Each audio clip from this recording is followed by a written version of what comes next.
لیکن پہلے جو کاہن ہوا کرتے تھے اسلام کے ظہور سے قبل، انہیں ایک اساس حاصل تھی، ان کی کرسیاں آسمانوں پر لگی ہوئی تھی، اپنی مقاعد، اپنی کرسیاں آسمانوں پر لگا کر بیٹھا کرتے تھے۔ اور چونکہ حدیث میں آتا ہے کہ اللہ رب العزت جب کوئی فیصلہ صادر فرماتا ہے تو فرشتوں کو اس کی اطلاع دیتا ہے، پھر فرشتوں سے وہ خبر پھیلتی ہے کہ کل یہ ہونے والا ہے، پرسوں یہ ہونے والا ہے، اور یہ جن، یہ شیاطین آسمان کے ساتھ ہی اپنی کرسیاں لگائے بیٹھے ہوتے تھے، اور کوئی آواز ان تک پہنچ جاتی تھی، وہ آواز لے کر فوراً زمین پر آتے، اور جو زمین پر ان کے گماشتے ہوتے تھے انسانی شیاطین، جو کاہن کے روپ میں، نجومی یا عراف کے روپ میں بیٹھے ہوئے ہیں، انہیں وہ بات القاء کرتے، انہیں وہ خبر دے دیتے، اور وہ اس آسمانی خبر کے ساتھ اپنے 100 جھوٹ شامل کر لیتے اور لوگوں کو بیان کرتے۔ اب یہ 101 باتیں ہو گئیں، ایک تو سچی ہے جس کو جنہوں نے آسمان سے حاصل کیا، باقی 100 جھوٹ ہیں، اور اس ایک سچی بات کے بلبوتے پر اپنی طاقت منواتے اور اپنے علم کا زور لوگوں پر قائم کرتے کہ ہم نے فلاں پیش گوئی کی تھی، وہ سچ ثابت ہوئی، اور لوگ ان 100 باتوں کو فراموش کر کے اسی ایک بات کو پکڑ کر ان کے معتقد بن جاتے اور ان کے قائل بن جاتے۔ اچانک یہ سلسلہ بند ہو گیا۔ سورہ جن کا مضمون ہے وَأَنَّا كُنَّا نَقْعُدُ مِنْهَا مَقَاعِدَ لِلسَّمْعِ فَمَنْ يَسْتَمِعِ الْآنَ يَجِدْ لَهُ شِهَابًا رَّصَدًا۔ یہ جن آپس میں باتیں کر رہے ہیں کہ پہلے ہماری کرسیاں آسمانوں کے ساتھ تھیں اور ہم جا کر بیٹھتے تھے، اور کوئی نہ کوئی خبر اچک کر لے آتے تھے۔ اب چند دنوں سے ایک عجیب انقلاب آ گیا، ہم آسمان کی طرف جاتے ہیں تو ایک شہاب، ایک ستارہ جو آگ سے بھرا ہوتا ہے ہماری طرف بڑھتا ہے، ہمارا تعاقب کرتا ہے، اور ہمیں واپس بھاگنا پڑتا ہے، اور بعض اوقات وہ ہمیں جلا کر بھسم کر دیتا ہے، اور بعض اوقات ہم چھوٹ کر واپس لوٹ آتے ہیں۔ یہ تبدیلی کیوں آ گئی؟ ہماری کرسیاں کیوں ہٹ گئی؟ یہ شہاب ثاقب ہمارا تعاقب کیوں کرتا ہے؟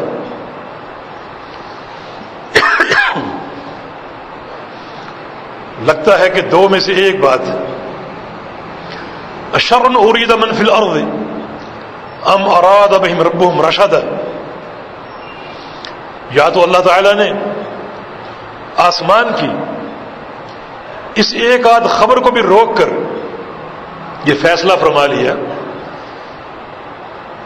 کہ پوری زمین کو تباہ و برباد کر دے، کیونکہ زمین کی اچھائی اور زمین کا قائم رہنا یہ آسمان کی خبروں پر ہے۔ تو یا تو اللہ رب العزت نے وہ ایک آدھ آسمانی خبر کو بھی روک کر اس زمین کو برباد کرنے کا فیصلہ فرما لیا ہے، اور یا اللہ چاہتا ہے کہ آسمانی خبریں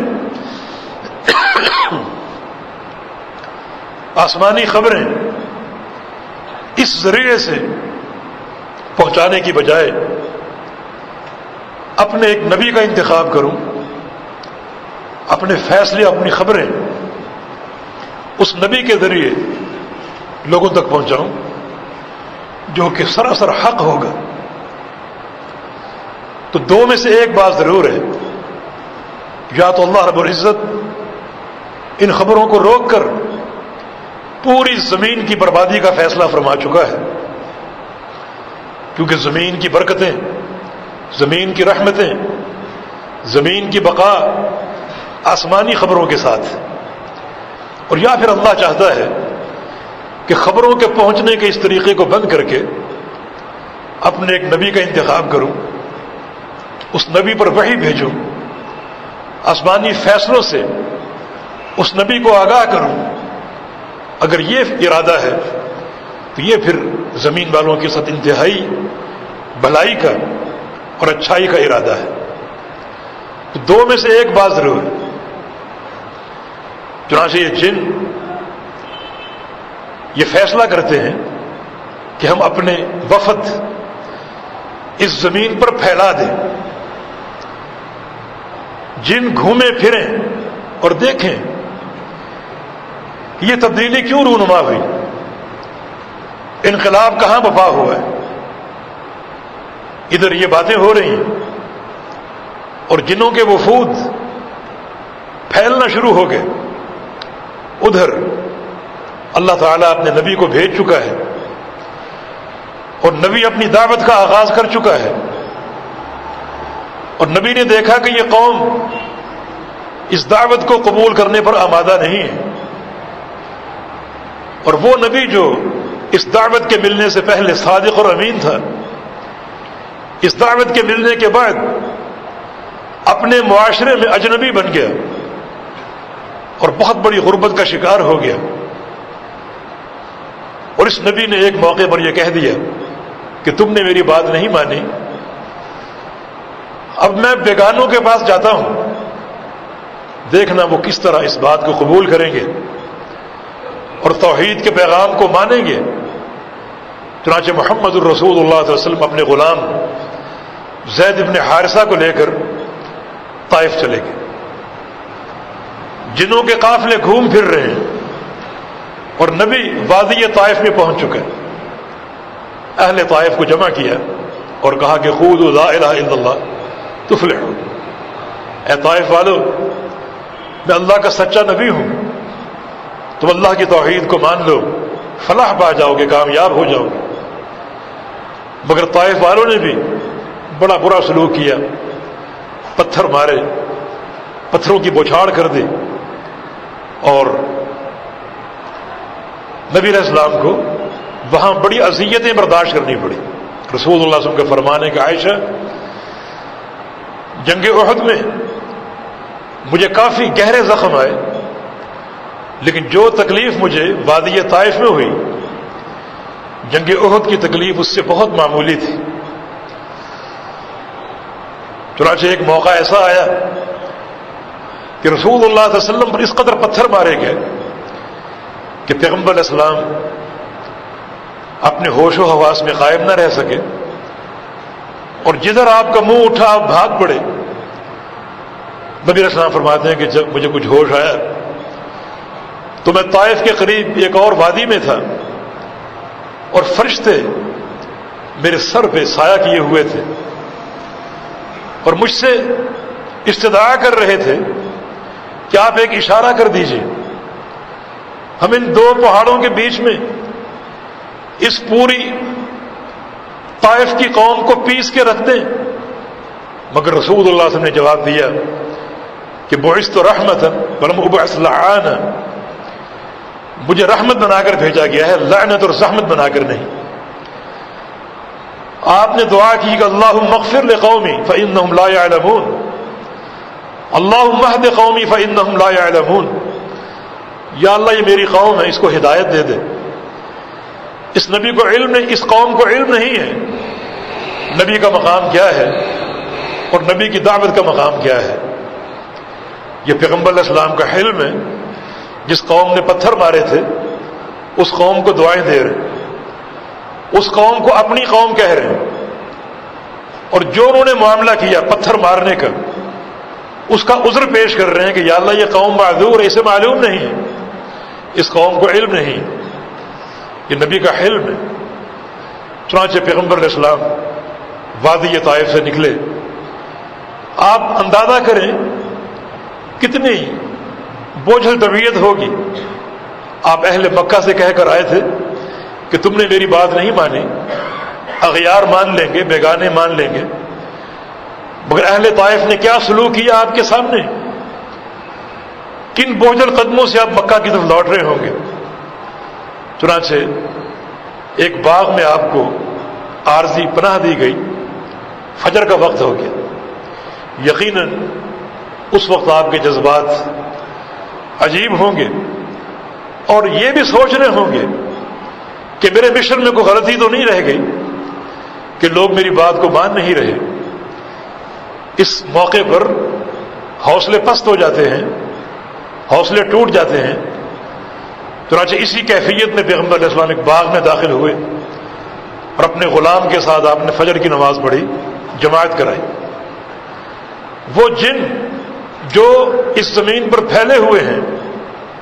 ان میں سے ایک جماعت اس باغ میں موجود تھی اور فجر کی جماعت قائم۔ پیارے پیغمبر محمد الرسول اللہ صلی اللہ علیہ وسلم نے فجر کی نماز میں تلاوت کی، اور جنہوں نے پہلی بار قرآن سنا اور مبہوت رہ گئے، کھڑے کے کھڑے رہ گئے، اور آپس میں کہتے ہیں کہ یہ تو وہی کلام ہے، اس میں وہی تاثیر ہے جو موسیٰ علیہ السلام کے کلام میں تاثیر تھی۔ موسیٰ علیہ السلام کے بعد ہم نے یہ پہلی بار ایسا کلام سنا ہے، اور لگتا ہے کہ جو ایک انقلاب برپا ہوا ہے اس انقلاب کی اساس یہی ہے۔ جن سراپا اشتیاق بنے اور پیارے پیغمبر محمد الرسول اللہ صلی اللہ علیہ وسلم نے جب فجر کی نماز سے سلام پھیرا تو یہ وفد پیغمبر علیہ السلام کے پاس پہنچ گیا اور آ کر اپنا تعارف کرایا اور آنے کا سبب بیان کیا اور ساتھ ہی اسلام قبول کر لیا، جس سے پیغمبر علیہ السلام کو حوصلہ ملا